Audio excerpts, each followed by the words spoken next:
and was also not so spectacular. Pocket threes, we open, c-bet small, and turn is an ace. I think it's a good good card to second barrel because I also want to have some triple barrels when, let's say, the river is a 10 or a king, right? If there's a 4-card straight, I want to have these pure bluffs in my range. So from a game theoretical standpoint, it's a hand I want to be second barreling a lot of times.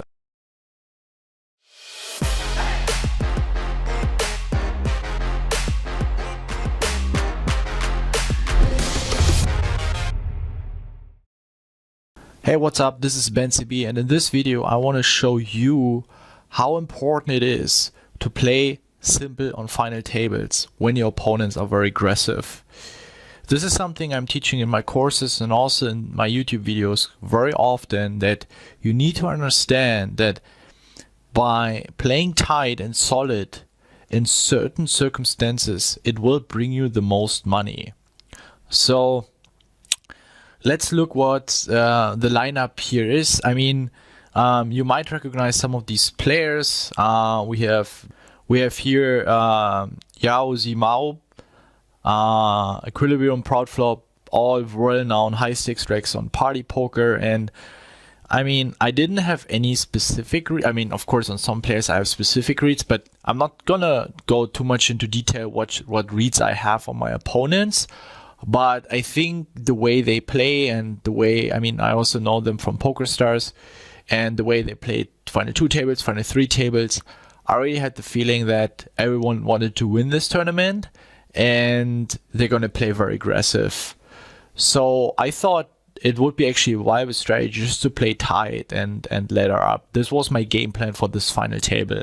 And it worked out really well. And I just want to show you that even in high stakes, players make a lot of mistakes. This is not a video where I'm going to razz over other players, but I think the value from this video comes for you by incorporating this mindset of just being patient, right?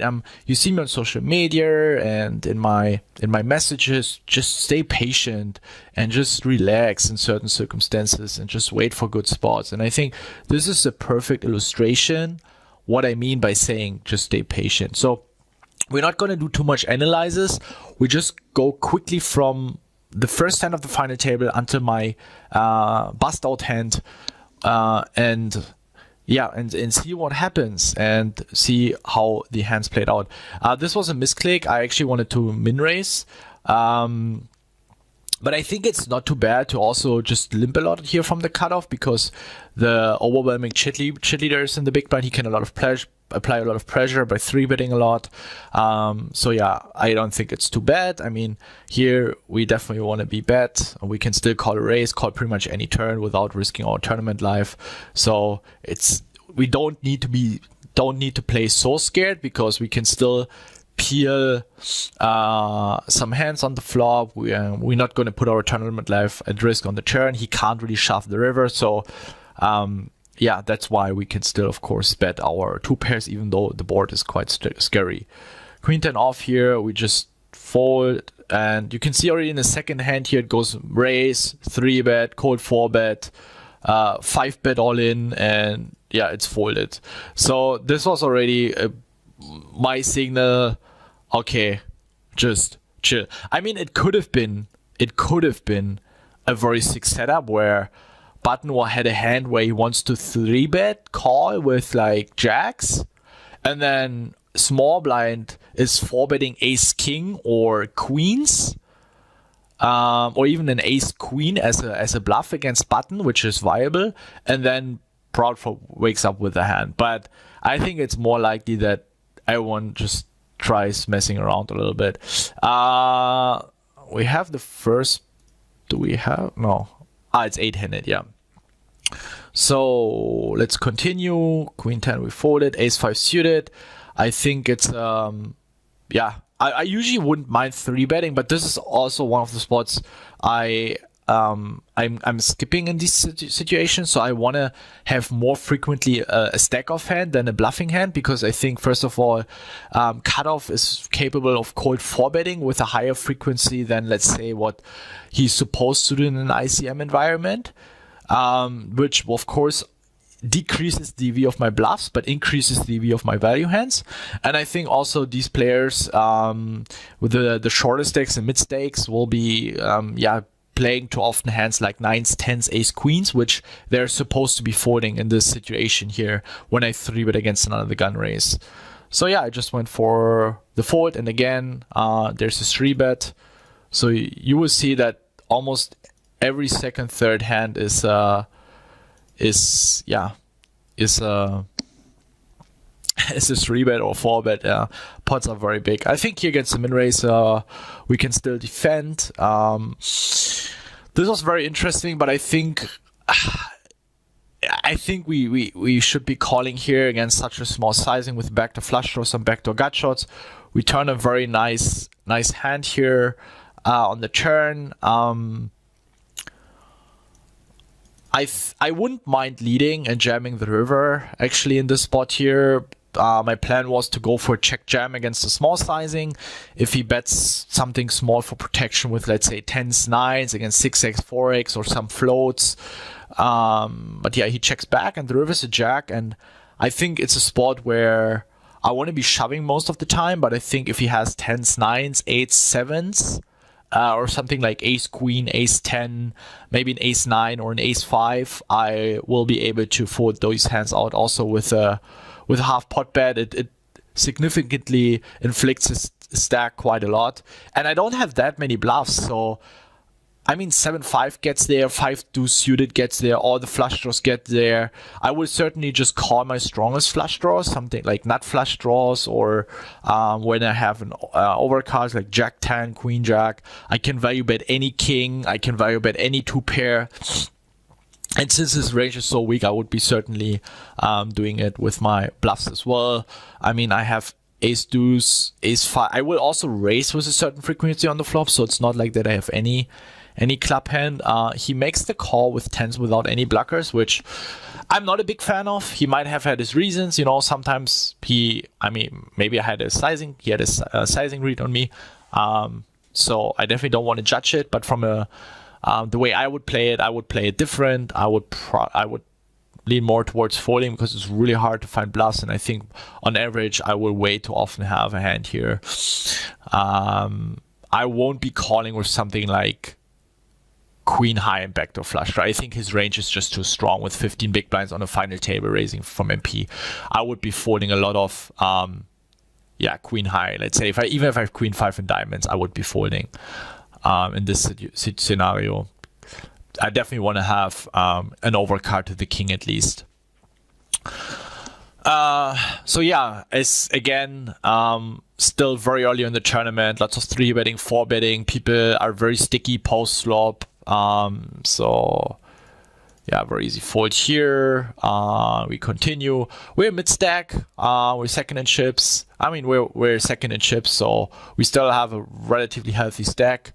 And what already comes to my mind here, that this guy to my right, he seems to be opening way too many hands with his deck size. So I think he should be opening a little tighter. I mean, you never know what he has, but here 3-2 suited, I think it's quite tight. I wouldn't mind the defend actually, but yeah, I stick to my plan and follow the more tight approach. We are very deep, so we're not really having any ICM implication on this defend here, but I was pretty sure it's probably slightly plus EV. It's very break, or it's break even. But I thought that just making the fold here really, also for my mindset, to really solidify this mindset of playing tight, playing straightforward, skipping some more margin spots pre-flop, waiting for good spots is also good in the long run. Because if I now call and then I get somehow involved in a tricky spot post-flop, it kind of contradicts to my strategy. So yeah, 9-8 off. We just he goes jam pre-flop, call 10s. I think that's pretty standard. Jack 7 off, we're not going to play. Ace 2's off, we're not going to play. Let's see if there are significant changes in the stack sizes. Then I will, of course, pause for a second. That's pretty standard as well. 9-7 off. Again, here, that's even a chippy V situation.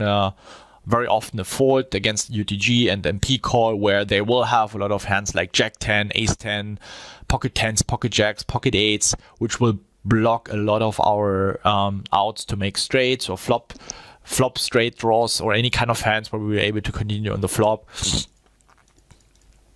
So very, very easy fold. Interesting here. Yeah, I think he also shouldn't be opening ace-2 suited here from another gun. With all these shorter stack sizes. Yeah, it's probably not horrible, but Giraffe is capable of going very aggressive. Here, this is for example, one of the spots I know he will be opening very loose hands like Jack 7 suited, Queen 5 suited, Jack 9 off, Jack 10 off, all this lower suited connectors. So this hand is, in terms of the raw equity, extremely strong.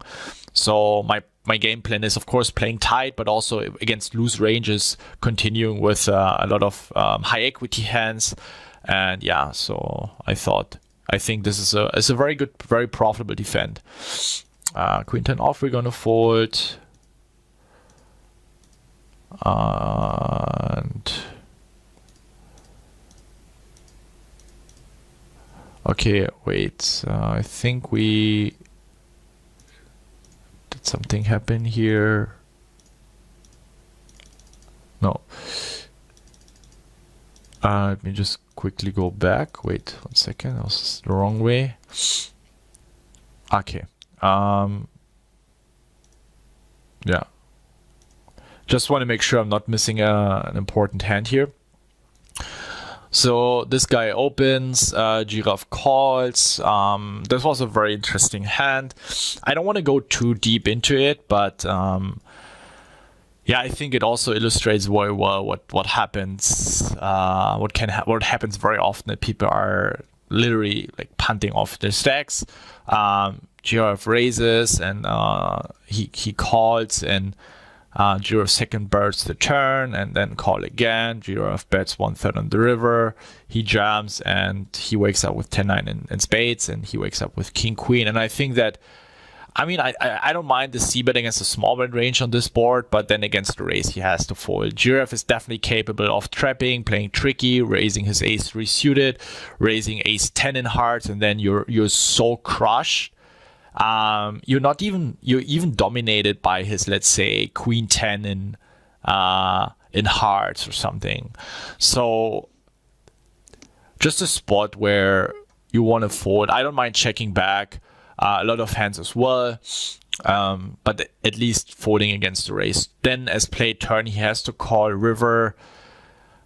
Yeah, river is very, very tricky. I really like the way Giraffe played the hand, especially his river sizing. If that was his plan to induce shoves from busted flush draws or backdoor flush draws or some sort of ace-4, ace-5 floats, then it's a brilliant play and worked out really, really well. Definitely a tough call for him on the river, but very well played by him. And I think here with the other stack sizes, 30 bigs, 10 big blinds, we should just be folding here on the flop. And you will see that very often in high stakes tournaments, even on low stakes, mid stakes, where people don't even understand ICM.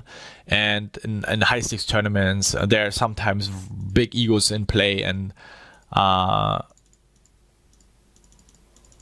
so you can take advantage of that by just folding, by just playing very tight. Queen 4 off. Of course, we're going to fold as well. 8-5 suit. This was an interesting spot. I mean, this is definitely where we can raise first in here from the button. These guys are very short and are very much under pressure because of the short stack here. So I raise the button. Dean Malenko calls. Definitely a flop where I want to size very big with a lot of hands. He goes for a call. I can barrel a lot of turns, any diamond, any jack, like pretty much any overcard. I definitely want to play very aggressively. So yeah, I think here with this guy being so short, it's definitely in the spot that we want to play very aggressive.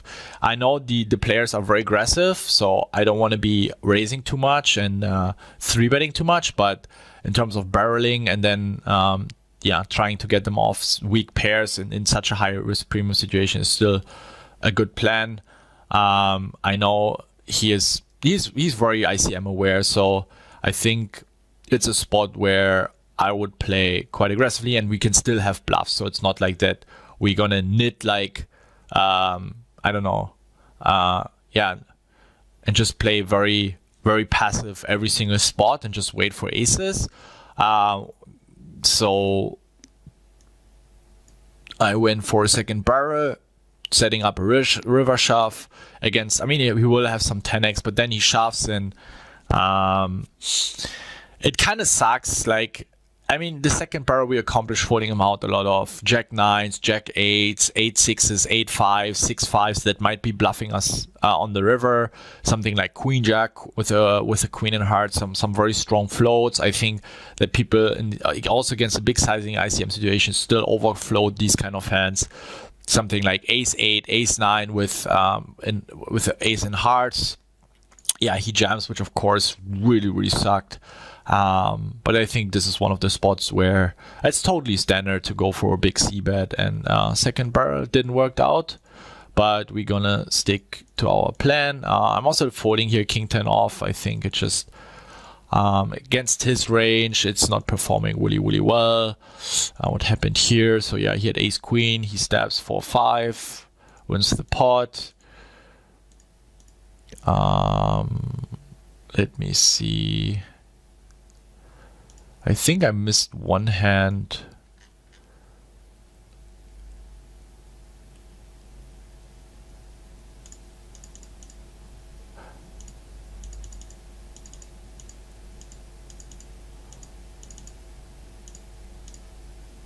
Was it this one? Let me see.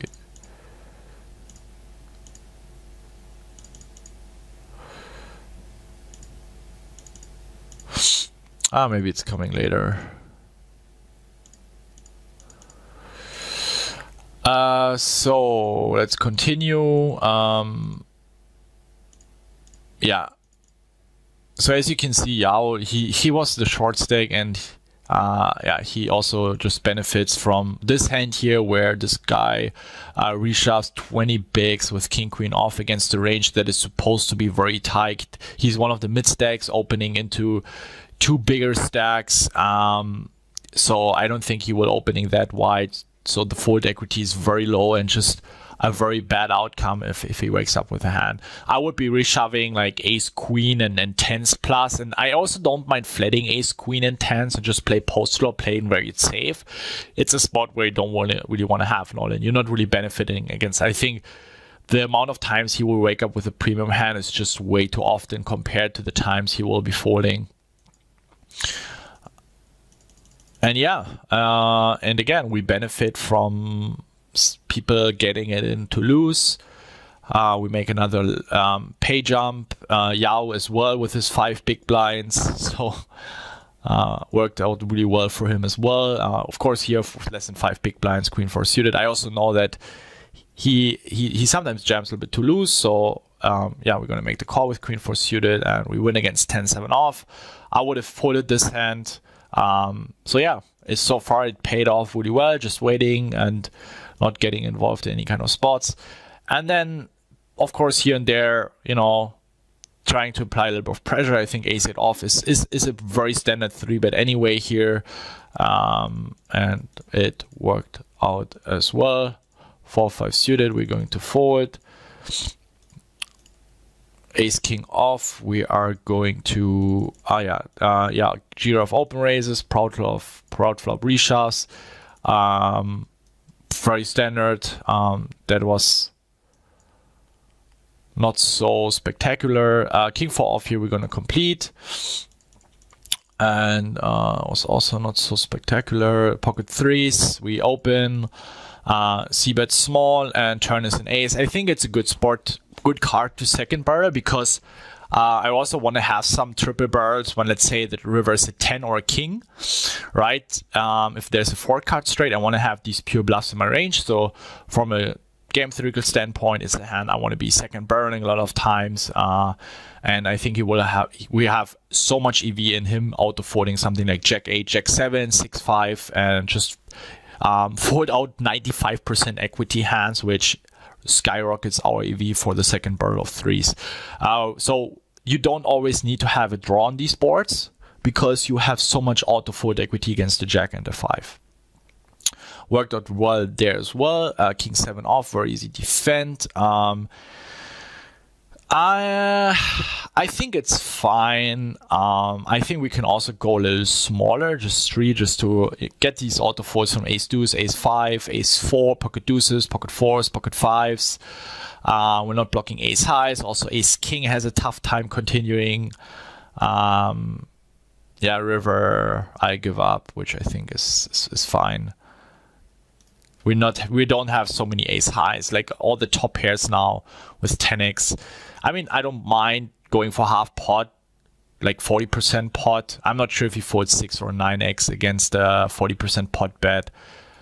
So yeah, I went for the give up. Pocket 10s, I'm open raising. I'm mixing up between raising and limping.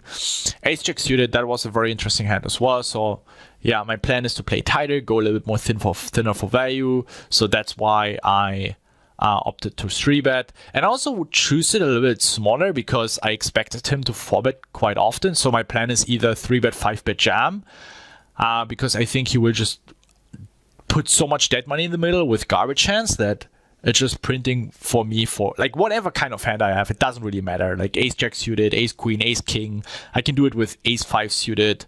So, but I thought, okay, well, if I put him on a very wide range, it's probably better just to call post flop, let his range be very wide. Maybe I should do it more with aces, kings, queens, jacks, and then just jam ace, king, ace, queen, ace, jack. But yeah, it's just a minor difference, and he bets very small. I mean, we have a very easy call with backdoor flush on the gut shot, and we bing the turn. And I go for a small bet, just a protection bet. I can do it with ace, king, aces. I mean, honestly, I think my range is so nutted here. It's really hard to have bluffs. So yeah, that's why I went for very small sizing. River is a king and doesn't really change anything. I think if he has something like king, queen, he's jamming the turn. If he has something like tens or queens, he will be shoving the turn. So we have the nuts pretty much always. We go for a jam and he calls with king 9 off. And I mean, I know he rivers trips, but if you think about it, like, what bluffs can I have? I need to turn something like ace 10. I need to turn something like queen jack into a bluff, which I think I will just be checking back on the turn very often. And that's what I meant. That was something I was waiting for. Just playing tight, playing solid, waiting for a big spot, big setup for myself, where someone will put too much money with way too wide range into the pot. So and it worked out really well here. So I'm really happy to see that my strategy seemed to work. Queen 6 suited here, raise, call, and jam. So you can see lots of pre-flop all-ins, and until we busted the guy with ace king, we didn't do anything, and we survived 4 players without doing anything. There was another hand that I actually wanted to show, but maybe I can show it later. So then this hand happens, and again, I actually like the way the hand played out. I like Giraff's play. I think it's fine. It's just unlucky that Dean Malenko has a hand here. But as you can see here, these players, they're not afraid. They play big pots, and then if everyone tries to, win the tournament, then it's your goddamn job just to lean back and let her up. Just folding has so much EV then. And then yeah, he just jams his 20 big blinds against the small blind complete, and again, we let her up without doing anything. Also, the guy here, Wild Ace, who has been mid-stack, benefits a lot from it. So we're three-handed. Yeah,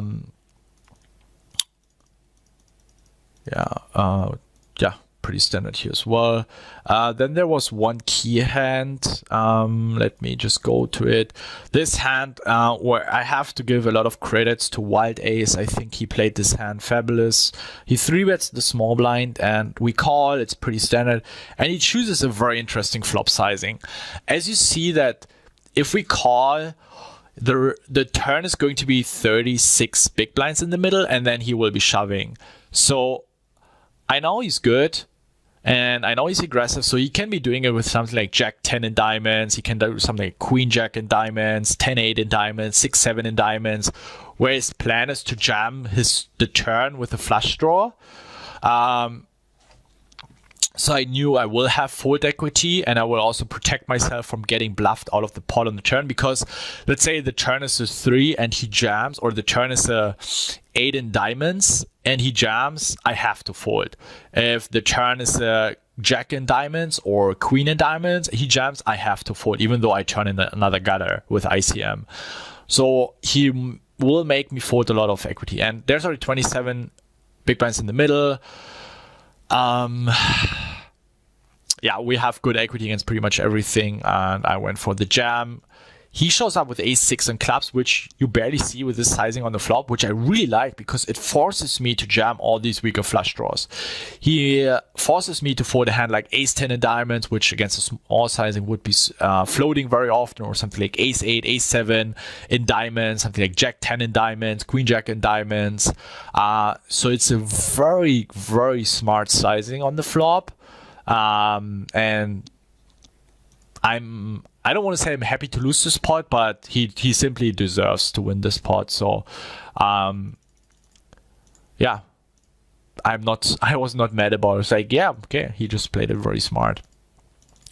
4-3 off. I mean, now it slowed down a little bit because we're all three-handed now. We have decent stacks. It was not so aggressive anymore. I think the most aggressive players busted already, so it doesn't mean we can go hyper aggressive, but we can definitely try to, yeah, pick up some chips, bluff in some spots, play it more aggressively here and there. Flop, pretty standard call. I don't mind raising. Turn, it goes check check. River, yeah, definitely want to go for a bet against Jack X. We'll be checking back. We have a lot of 3-4 suited, 6-7, 7-9, 6-4 type of hands, some king high floats. So also want to pick a sizing where he might be raising something like king 10 with king in diamonds. So I don't want to polarize myself too much, and pick a sizing that maybe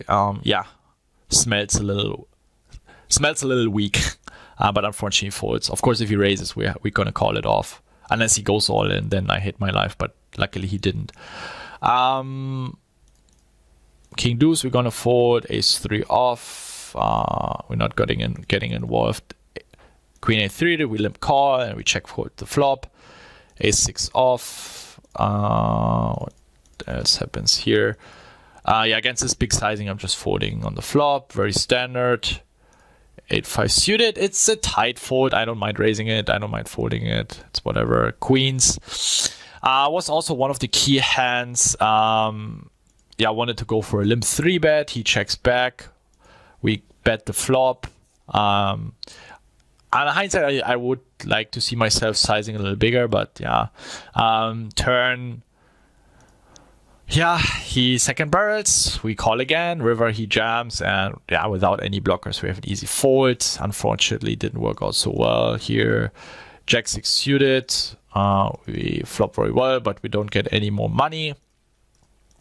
Ace-6 suited, we defend, have to fold. 8-4 suited, off, we fold. This was an interesting hand as well. I think it's a very standard defend. I don't think he's opening that many 6x's. And I definitely want to raise with a certain frequency. And my plan was to raise and then play on any 4, of course, any 8, any 9, this hand very aggressively. But yeah, the river and the turn don't really favor my range, so I'm just giving it up. King 9 off, raise, and we check the flop. Turn is fine as well to bet. But yeah, I opted to check back, keep his range wide. Don't really want to face a check raise or check jam. I think we can mix in some check backs here.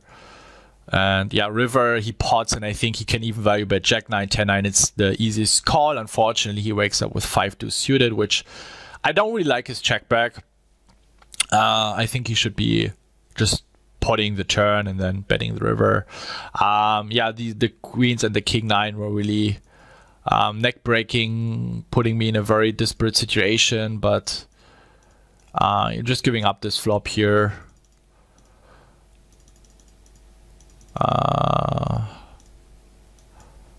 King deuce suited, we just open shove. 8-7 suited, not going to reshove this hand.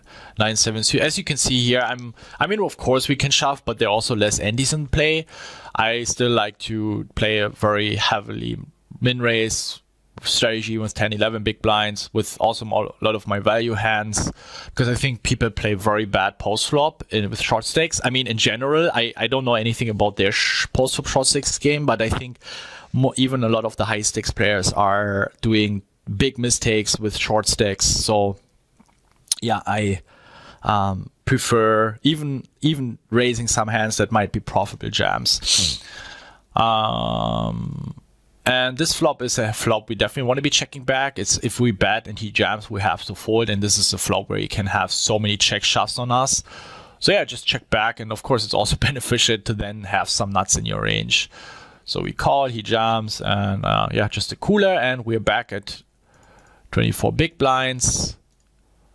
6-5, we're going to fold, jack deuce, 5 deuce, queen 3 off, 8-5 suited. Yeah, here nothing really can do. Would be bluffing some like 5 highs, 4 highs, 3 highs. Jack 4 off, we're not doing anything. Jack deuce suited, we defend, call the flop, and we call the turn, and we win against ace 10 in clubs. Jack 8 suited, we bet the turn, very standard. I think flop this is a flop we don't really do too much betting. We don't have so many 5x. I don't really see the point in start betting with queen 8 or something, so we should be checking a lot of hands and then go for a lot of delayed bluffs. We bink the river. I think he has a lot of 9x and also a lot of like king 10s, 10 8s, jack 10s that won't be betting himself, so I definitely want to be betting myself. Maybe a little smaller again, like 3.5, and maybe he opts to raise a busted flush draw. Who knows? Ace 4 suited. We flop well. No action, unfortunately. Ace 5. We're going to... yeah, very lucky that he checks it down with king 10 here. I think it's fine. He was definitely also very smart when it comes to c-betting, not c-betting every board. So I really like the way he played the hand there. Of course, it's good for us. 6-7. We can't really do anything here. Yeah, definitely want to protection bet my queen deuce here against the 6-7s and 7-8s. Queen jack suited. Yeah, I realized he's not really aggressive from the big blind with his ISO raises, so I shifted more towards raising some stronger hands from the small blind. And then we have the final hand, ace king. He reshoves, we call, and we're out of the tournament. So I think until we reach 300, 400, you have seen that this will happen a lot. And the players might have had their reasons, and it's not necessarily about them. We all do mistakes, but these mistakes happen, and you should take advantage of it. Whether it's a low stakes tournament, whether it's a mid stakes tournament, or whether it's a high stakes tournament. This was a $5,000 tournament with $160,000 for first, and still people did a lot of very aggressive plays on final tables, not considering ICM too much. So as you can see, sometimes just leaning back, waiting, and playing tight. I mean, here and there I was still a bit sticky and bluffing, but I think in general my overall approach was trying to avoid marginal preflop spots. And you sometimes know that, right? You get involved in a marginal preflop spot and then you end up in a huge pot and you bust out the tournament, and then you think like, I should have just avoided this spot preflop. And this was my approach here, to avoid these spots at all costs, because I know that just me sitting on this final table with a healthy stack has a lot of EV, because I know other players will do mistake. So try to really consider it. I mean, there are final tables where you are supposed to play very aggressive because people are scared money, or they're just simply way too tight, no matter what stack size they're playing, and you can take advantage of it. So you really need to play every single final table differently. And this is something I'm teaching over and over again. You can't really have a general strategy for final tables. And if you don't really know how to approach the final tables, then I don't know what you did final 2, final 3 tables. I mean, you have been playing with at least half of the players on the final table for hundreds of hands. So you should have an idea of at least half of the lineup, and have an idea what is their approach for pre-flop, post-flop. Are they rather scared? Have they already shown big bluffs, or do they have more calling station tendencies? And then I think you will be able to align your strategy on to make the best possible decisions. And here again, I give a fuck about GTO. I don't think about, here when I 3-bet I always have it. When I 3-bet ace jack suited, I have 0% fold against this 4-bet. Right? And maybe next time when I feel the dynamics will change, I will be heavily bluffing. This is the beautiful thing about poker. Always try to play your hand max EV. Don't try to play your fucking range, because every opponent on final tables doesn't follow an optimal strategy at all. They also try to exploit their opponents. They have fundamental leaks in their game, and you want to take advantage of it. No matter what stakes you are playing, keep an eye, try to be very observant, very aware of who you're playing against, pick up on reads. I can't repeat it often enough that you really start incorporating that in your game, incorporating your mindset. When you approach a final table and there is a break, lean back, make it quick 2 to 3 minute meditation, really align your strategy. What is the approach? Who you're going to play more aggressively against? Who you're playing more tight against? And then you have your mind on your side as a partner. You have your subconscious mind with you. And this will give you a very strong mindset for the final table, and really stick to your strategy, and also being very aware when things change, because sometimes we assess our opponents wrong. They have been playing not a single hand for the past 100 hands, and suddenly they start punting it off because they just simply didn't have any hands, but we didn't have this information at this point in time. So yes, it's good to have a strategy to begin with, but you also need to be able to adjust at any point in time when you see something that you did not expect, or you just simply did not have access to that information yet. And again, my message here is not to bully the other players how bad they are in ICM or final tables. They probably all had their reasons. If they see what they did wrong, maybe they think they did it right because they had some exploitative reads on someone and they went for it. That's okay. I'm also doing it, and sometimes I look like the biggest idiot in the world and I punt it off, and I had my reasons for it. So always try to understand what they do. But again, these mistakes happen, and if you expect those mistakes to be happen, then take that into consideration. And bottom line of this video is there's still a lot of money to make, regardless of what stakes you're playing. I think it's a great time. I think there's so much money to make. And it's just about being smart. It's just about being very aware of what is going on in the final table. And this can help you a lot. Enough talk, enough rant. That's it for today. Let me know what you think. Let me know how you approach final tables in general. What are your break routines? How do you prepare for final tables? What kind of reads are you taking into consideration? let's continue this chat in the comments or on Discord. I'm really looking forward what you guys think about this, and see you in the next video. Ciao.